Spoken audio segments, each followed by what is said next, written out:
बिस्मिल्लाहिर्रहमानिर्रहीम। Artificial intelligence के under में इन्फॉर्म्ड सर्च का जो टॉपिक है, उसमें आज हम देखेंगे greedy best first search approach. अच्छा, इसमें हमारे पास इन्फॉर्म्ड सर्च में एक और हमारे पास टेक्निक आती है जिसको हम लोग कहते हैं ए स्टार सर्च। ठीक है, वो इसकी क्या है, फर्दर इम्प्रूवमेंट है। तो पहले हम लोग ये देखते हैं कि ग्रीडी बेस्ट फर्स्ट सर्च जो है वो किस तरह से काम करती है। अच्छा, उसको डिस्कस करने से पहले मैं ये चाहूंगा कि हमें पता हो कि इन्फॉर्म सर्च क्या होती है। तो इन्फॉर्म सर्च जो है वो दरअसल डोमेन नॉलेज को यूज करती है गोल तक पहुंचने के लिए, यानी कि प्रॉब्लम स्पेसिफिक नॉलेज को। अच्छा, इसको अगर आप कंट्रास्ट में ले जाना चाहें तो आपको अनइन्फॉर्म्ड सर्च को देखना पड़ेगा। अनइन्फॉर्म्ड सर्च में जैसे हमारे पास डिफरेंट एग्जांपल्स थी, जिसमें हमारे पास ब्रेथ फर्स्ट सर्च था, डेप्थ फर्स्ट सर्च था। तो इसके अंदर हमारे पास क्या होता था, एक स्ट्रेटेजी हम लोग अपना लेते थे कि भाई हमको जो है ना हॉरिजॉन्टली सारे चिल्ड्रन को ट्रैवर्स करना है और देखना है कि उनमें से कोई गोल तो नहीं, अगर हमारे पास उसमें से गोल नहीं मिला तो फिर हम अगले लेवल पे जाएंगे। तो एक स्ट्रेटेजी होती थी जिसमें कहीं भी ये ताल्लुक नहीं होता था कि प्रॉब्लम क्या है और प्रॉब्लम से स्पेसिफिक क्या कोई नॉलेज हमें गोल तक पहुंचने में आसानी दे सकती है, कोई रास्ता फराहम कर सकती है। ये कुछ नहीं होता था उसमें, बस एक स्ट्रेटेजी होती थी। वो हर तरह की नॉलेज के लिए, हर तरह की प्रॉब्लम को सर्च करने के लिए हम वो स्ट्रेटेजी इस्तेमाल करते थे। डेप्थ फर्स्ट है तो वो जनाब एक सिम्त में चली जा रही है, डेप्थ में चली जा रही है। जब डेप्थ खत्म हो गया तो फिर वापस ऊपर आके नेक्स्ट चाइल्ड लिया और फिर उसकी डेप्थ में चली गई। तो ये जो स्ट्रेटजीज थी, बीएफएस थी, डीएफएस थी, इवन यूनिफॉर्म कॉस्ट सर्च था, तो ये सारे जो मेथड्स थे हमारे पास वो क्या थे, अनइन्फॉर्म थे, बस स्ट्रेटेजी को फॉलो करते थे। लेकिन यहाँ पर हम देखेंगे कि डोमेन स्पेसिफिक नॉलेज, या फिर कोई प्रॉब्लम, जिस प्रॉब्लम को हम सॉल्व कर रहे हैं, अगर वो मेडिकल डोमेन की है, वो यूनिवर्सिटी डोमेन की है, वो स्टॉक एक्सचेंज से मुताल्लिक है, तो वहां पे किस किस्म के क्लू जो है ना हमें गोल तक पहुंचने में मदद दे सकते हैं। तो उस तरह की कोई क्लू अगर हमें मिल जाए जिसको हम ह्यूरिस्टिक कहते हैं, तो वो ह्यूरिस्टिक हम इस्तेमाल करते हुए गोल तक पहुंचने की कोशिश करेंगे। तो ये जो एडिशनल नॉलेज है, प्रॉब्लम स्पेसिफिक नॉलेज है, यही हमारे ह्यूरिस्टिक फंक्शन को डिफाइन करेगी, जो हमें गोल तक पहुंचने में मदद देगी। तो इन्फॉर्म सर्च का जो कंपैरिजन है अनइन्फॉर्म के साथ, वो यही है कि यहाँ पर हम कोई डोमेन से रिलेटेड नॉलेज, कोई प्रॉब्लम स्पेसिफिक नॉलेज को यूज करते हुए गोल तक पहुंचने की कोशिश करते हैं। मिसाल के तौर पे जैसे ये एक रोमानिया का मैप है और इसमें हमारे पास कोई सोर्स है और सोर्स से हम डेस्टिनेशन तक पहुंचना चाहते हैं। ठीक है, अरद हमारे पास सोर्स है और बुखारा जो है ये हमारे पास डेस्टिनेशन है। तो ये सोर्स से डेस्टिनेशन तक हम पहुंचना चाहते हैं, तो हमें कौन सा रूट जो है ना वो ज्यादा फेवरेबल रहेगा और कम से कम वक्त में हम वहां तक पहुंच सकेंगे। अब ये ना डिफरेंट ह्यूरिस्टिक्स हो सकती हैं। कहीं पर ये भी हो सकती है कि यहाँ पर जो है ना टोल कम है, इस रास्ते में टोल कम है, तो आपके पैसे कम लगेंगे। ठीक है, ये रास्ता है, इसमें स्पीड ब्रेकर्स ज्यादा है, तो दूसरा रास्ता ले लो। तो ह्यूरिस्टिक्स जो है ना वो कुछ भी हो सकता है, जो आपके उस वक्त आपको प्रॉब्लम को सॉल्व करने में आसान मदद दे। कि आपको स्पीड ब्रेकर्स पसंद नहीं है, आप ऐसा रास्ता चाहते हैं जिसमें कम से कम स्पीड ब्रेकर्स हो। आप ऐसा रास्ता चाहते हैं जो हमवार हो। आप ऐसा रास्ता चाहते हैं जिसमें ज्यादा से ज्यादा हाईवेज का सफर हो। तो ये सारी चीजें जो है ना ये आपके ह्यूरिस्टिक को यानी ये ह्यूरिस्टिक को वैल्यू देगी। ह्यूरिस्टिक वैल्यूज आप इनकी मदद से कैलकुलेट करेंगे। यहाँ पर जो हम ह्यूरिस्टिक वैल्यू ले रहे हैं वो हमने चूज की है स्ट्रेट लाइन डिस्टेंस। हम ये देखना चाह रहे हैं कि जो हमारा सोर्स है ना वहां से लेके गोल तक जो है स्ट्रेट लाइन डिस्टेंस अगर हम निकालें तो वो कितना क्या वैल्यू आएगी। फिर हम एक स्टेप आगे बढ़ेंगे, तो जब हम उस स्टेप तक पहुंचेंगे तो वहां से हमारा गोल अब कितना नजदीक रह गया है। तो हम स्ट्रेट लाइन को यूज करेंगे और इसकी मदद से हम देखेंगे कि हम अपने गोल से कितना करीब होते चले जा रहे हैं। तो जैसे जैसे हम आगे बढ़ते जाएंगे तो हम उस वैल्यू को चूज करेंगे जो हमें कम से कम जो है ना वैल्यू फराहम करेगी गोल तक पहुंचने में। तो ये हमने एक एडिशनल नॉलेज ले ली है स्ट्रेट लाइन डिस्टेंस की। फॉर एग्जांपल हम स्ट्रेट लाइन डिस्टेंस को जो है ना एज ए ह्यूरिस्टिक हम यूज कर रहे हैं, एडिशनल नॉलेज के तौर पे हम यूज कर रहे हैं अपने गोल तक पहुंचने के लिए। ठीक है, तो जैसे ये रोमानिया का मैप है, इसको हमने इस तरह से इसको विजुअलाइज किया है और उसके बाद हमने इसकी दरअसल वैल्यूज को निकाला है कि यहाँ से यहाँ तक का कितना फासला है, फिर यहाँ से यहाँ तक का कितना फासला है। ठीक है, ये स्ट्रेट लाइन नहीं है, तो खैर ये तो डिस्टेंस है, जो एक्चुअल डिस्टेंस इस जगह से इस जगह तक के पहुंचने का है। लेकिन किसी सोर्स से किसी डेस्टिनेशन तक डायरेक्ट जो स्ट्रेट लाइन डिस्टेंस है वो हम कैसे डिटरमिन करेंगे। तो यहाँ पे मिसाल के तौर पे अब उसी मैप में से हमने कुछ वैल्यूज ले ली फॉर एग्जांपल। तो हमारे पास ए जो है ना ये सोर्स हो गया है और आई हमारा जो है गोल है, डेस्टिनेशन है। तो अब हम देखेंगे कि मिसाल के तौर पे ए से लेके आई तक पहुंचने के लिए स्ट्रेट लाइन डिस्टेंस कितना है यहाँ से यहाँ तक का। सपोज करें कि ये 366, ये हमारी ह्यूरिस्टिक हो गई। ठीक है ना, अब इसके ये चिल्ड्रन है सी, ई और बी। तो बारी बारी हम देखते हैं कि बी से लेकर के आई तक का हमारे पास 374 है, सी से जनाब 329 है, स्ट्रेट लाइन डिस्टेंस, और हमारे पास मिसाल के तौर पे डी से 244 है, ई से 253 है, एफ से 178 एंड सो ऑन, ये हमने यहाँ पे, और जो हमारा गोल है आई उसका 0 है।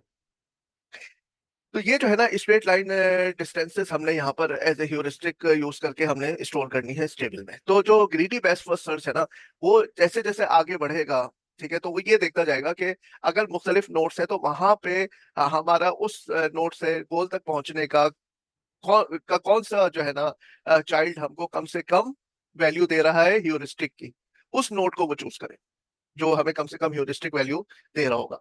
तो always choose the successor node, successor मतलब चाइल्ड नोड, तो always choose is the successor node with the best F value, F जो हमारा फंक्शन है, और ये फंक्शन जो है सिर्फ ह्यूरिस्टिक पर डिपेंड कर रहा है। For this approach, greedy best first search approach में, हमारा जो ये एफ ऑफ एन है ये सिर्फ डिपेंड कर रहा है किस पर, ह्यूरिस्टिक वैल्यू पर डिपेंड। आगे जाके आप ए स्टार में देखेंगे कि ये ह्यूरिस्टिक पर भी डिपेंड कर रहा है और जो एक्चुअल वैल्यू है उस पर भी डिपेंड कर रहा है, यानी कि जो कि जी ऑफ एन। और अगर आप पीछे चले जाएं यूनिफॉर्म कॉस्ट सर्च में, तो यूनिफॉर्म कॉस्ट सर्च में एफ ऑफ एन खाली जी ऑफ एन पे डिपेंड करता था। तो यूनिफॉर्म कॉस्ट सर्च में क्या होता था, F of n only G of n. Greedy best first में क्या हो गया, F of n depends on H of n only, यानी ह्यूरिस्टिक। और ए स्टार जो है वो दोनों को कंबाइन कर लेगा, यानी यूनिफॉर्म कॉस्ट को भी और ग्रीडी बेस्ट को भी, तो एफ ऑफ एन हो जाएगा H of n plus G of n. ठीक है, तो अगली वीडियो में हम जो है वो ए स्टार को डिस्कस करेंगे। तो ग्रीडी बेस्ट फर्स्ट सर्च जो है ना, उसमें जो फंक्शन है वो खाली डिपेंड कर रहा होता है heuristic value h of n. We choose the one that is nearest to final state based on the heuristic value. Among all possible choices, जितनी भी possible choices होती हैं, जितने भी successor nodes होते हैं, उनमें से हम उसको चूज करेंगे जिसका स्ट्रेट लाइन डिस्टेंस जो है वो कम से कम हो। ठीक है, तो ये हमारी एस्टिमेशन होगी जो स्टार्ट नोड से लेके हमारे ऑब्जेक्टिव और टारगेट नोड तक के लिए होगी। तो हमारा जो स्टार्ट से ऑब्जेक्टिव तक पहुंचने का जो फंक्शन होगा, it only depends on H of n, और ये एच ऑफ एन ये हमने कैलकुलेट करके यहाँ पे सारा स्टोर कर लिया। ठीक है, अच्छा जनाब, अब हम इस प्रॉब्लम को सॉल्व करते हैं और देखते हैं कि ग्रीडी बेस्ट फर्स्ट सर्च जो है हमें किस तरह से ए से आई तक लेके जाती है। ठीक है, अच्छा, इसमें हमारे पास नोट्स हैं फ्रंटियर के अंदर, जो हमारी क्यू है जिसमें इंतजार में बैठी हुई है नोट्स जिनको अभी एक्सपेंड होना है। ठीक है, तो सबसे पहले हमारे पास फ्रंटियर में होगी स्टार्टिंग नोड। ठीक है, क्योंकि स्टार्टिंग नोड का कोई पेरेंट नहीं है तो यहाँ पे हमने लिखा है नील, और इसका स्ट्रेट लाइन डिस्टेंस है 366। ठीक है, अच्छा जनाब, अब इसको हमने एक्सपेंड किया ए को, तो उसके चिल्ड्रन है सी, ई और बी। तो बी का है स्ट्रेट लाइन डिस्टेंस 374, सी का 329 और ई का है 253। तो हम किस तरह से लिखेंगे, सबसे कम वाले को पहले लिखेंगे यानी 253। ठीक है, ई का जो स्ट्रेट लाइन डिस्टेंस है, फिर सी का 329 और बी का जो है 374। तो ये तीनों नोट्स को हमने अरेंज कर लिया है क्यू के अंदर according to their straight line distance. ठीक है, अब जाहिर बात है सबसे कम जो है वो ई का है, तो हम अब इसको नेक्स्ट एक्सप्लोर करेंगे, एक्सपेंड करेंगे। तो अब ई हमारे पास यहाँ पर आ जाएगी नोट एक्सपेंडेड में, और जाहिर बात है गोल हमारा ये नहीं है क्योंकि गोल है हमारा आई।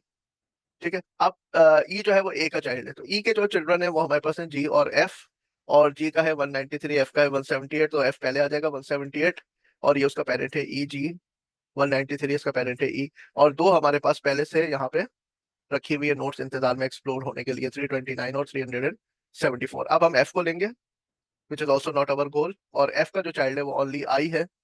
ठीक है, और आई का जो डिस्टेंस है वो ये के 0 है क्योंकि वो हमारा टारगेट है। ठीक है, तो ये हमारे पास आई आया, फिर इंतजार में जी भी रखा हुआ है, सी भी है और बी भी है। तो अब नेक्स्ट हमने एक्सपेंड किया आई को, तो आई हमारा गोल था। तो अब इसी तरह पीछे चले जाएंगे, आई से एफ, एफ से ई और ई से ए, तो ये हमारा पाथ स्टेब्लिश हुआ है, ए से ई से एफ और एफ से आई। अगर एक्चुअल हम डिस्टेंस देखें तो ए से ई है 140, फिर ई से एफ है 99 और ये है 211, यानी कि ये बनता है टोटल 450। ठीक है, अब मैं एक बहुत इंपॉर्टेंट चीज डिस्कस करने जा रहा हूँ, वो ये कि क्या हमारा greedy best first search optimal है, क्या जो उसने सोल्यूशन हमको प्रोवाइड किया है क्या वो लीस्ट कॉस्ट सोल्यूशन है, या जितने भी सोल्यूशंस हैं उनमें से क्या जो इसने प्रोवाइड किया हमें वो लीस्ट कॉस्ट सोल्यूशन प्रोवाइड किया है। तो ये अब हम चेक करते हैं। तो हमारे पास ए से आई तक पहुंचने के दो रास्ते थे, एक तो हमारे पास ये रास्ता था, और दूसरा जो रास्ता था वो ये रास्ता था कि हम ए से ई पे जाते, ई से एफ पे, और एफ से आई पे जाते। ठीक है ना, तो इसने जो हमें रास्ता दिया है वो ए से ई, ई से एफ और एफ से आई दिया है, जो कि बना था 450। जबकि अगर हम ये वाला रास्ता देखें, ए से ई, ई से जी, एच और आई, तो ये बनता है 480। तो इसका मतलब है कि जो ग्रीडी बेस्ट फर्स्ट सर्च है, जो सिर्फ ह्यूरिस्टिक पे काम कर रहा था, तो उसने हमें सोल्यूशन तो दिया है, लेकिन वो सोल्यूशन ऑप्टिमल नहीं है, वो सोल्यूशन हमारा ऑप्टिमल नहीं है।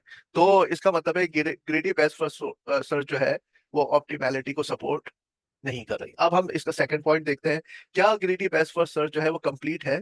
यानी कंप्लीटनेस का मतलब है कि अगर हमारे पास सोल्यूशन एग्जिस्ट करता है तो ये हर सूरत में सोल्यूशन हमें दे।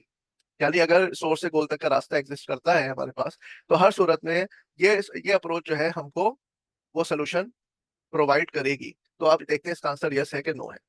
ठीक है ना? मिसाल आप यहाँ पे ले लें, सपोज करें कि हमें लासी से हमें जाना है कहाँ, फगारस तक।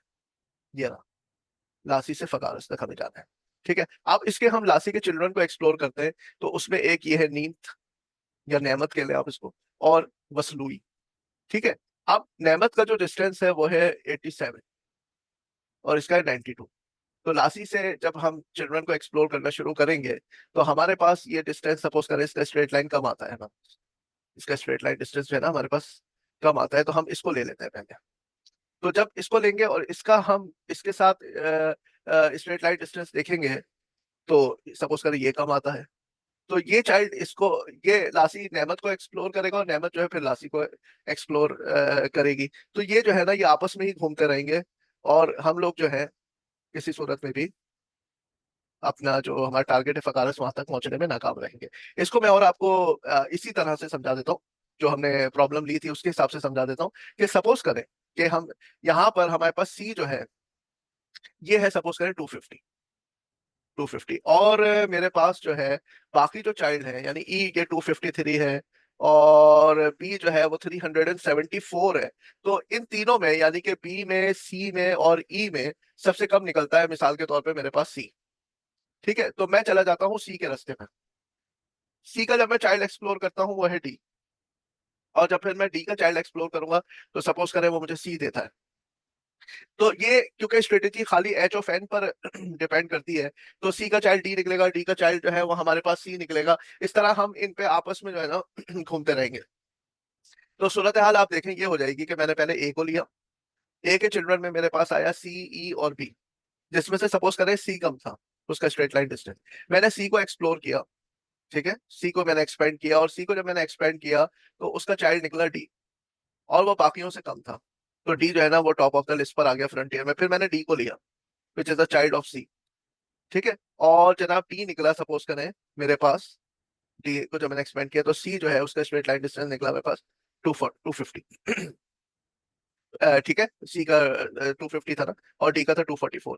तो फिर इसके जब हम सी के चिल्ड्रन को एक्सप्लोर करेंगे फिर डी आ जाएगा, और डी का करेंगे तो फिर सी आ जाएगा। तो ये इस तरह से चलता रहेगा, इनफाइनाइट लूप में फंस जाएगा।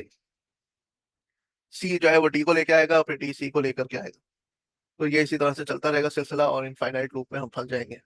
तो कभी भी हम जो है वो अपने गोल तक नहीं पहुंच सके। हालांकि ऐसा नहीं है कि सोर्स से गोल आई का कोई रास्ता मौजूद नहीं है, एक नहीं है, दो दो रास्ते मौजूद है। लेकिन अगर स्ट्रेट लाइन डिस्टेंस के तहत हम यहाँ पे चलते हैं तो पता चला यहाँ पे इनके दरमियान तो खलीज है, लेकिन वैसे स्ट्रेट लाइन डिस्टेंस देखे तो हमारे पास वैल्यू कम आ रही है।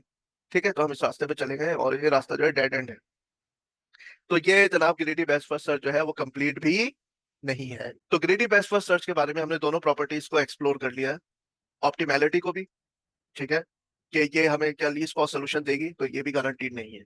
आपने देखा कि इसने हमें ये वाला सोल्यूशन दिया जो कि लीस्ट नहीं था, ये लीस्ट था। तो इसका मतलब ग्रीडी बेस्ट फर्स्ट जो है ऑप्टिमैलिटी को भी गारंटी नहीं करती। सेकंड जो है वो ग्रीडी सर्च जो है वो कंप्लीट भी नहीं है, जब तक कि ऐसा ना हो कि हमारे पास कोई एडिशनल इस तरह की नॉलेज हम इसमें इनकॉर्पोरेट करें जिसके तहत हम ये पहचान लें कि हम किसी इनफाइनाइट लूप में फंस रहे हैं। एक दूसरे चाइल्ड, एक चाइल्ड को लेके आ रहा है, फिर चाइल्ड उसको वापस लेकर के आ रहा है, तो ये एक इनफाइनाइट लूप में फंस रहे हैं। जब तक ये रिपीटेड स्टेट्स की कोई सिस्टमेटिक चेकिंग वगैरह नहीं होती, तो हम ग्रीडी सर्च जो है वो हमारा इनकम्प्लीट ही रहेगा, कंप्लीट नहीं हो सकता। तो ये अगर एडिशनल कोई नॉलेज हम इसमें इनकॉर्पोरेट करते हैं तो हो सकता है कि फिर हम ग्रेडी सर्च को कह सके कि ये कंप्लीट है। लेकिन स्टिल जो एल्गोरिथम हमने डिस्कस किया है, जो स्ट्रेटेजी हमने डिस्कस की है, उसके तहत तो ये इनकम्प्लीट है। ठीक है, तो ये हमारे पास ग्रीडी बेस्ट फर्स्ट सर्च की हमने अप्रोच भी पढ़ ली, एल्गोरिथम भी डिस्कस करके उसको अप्लाई भी कर लिया, और साथ में उसकी ये दो प्रॉपर्टीज भी हमने डिस्कस कर ली। Thank you very much.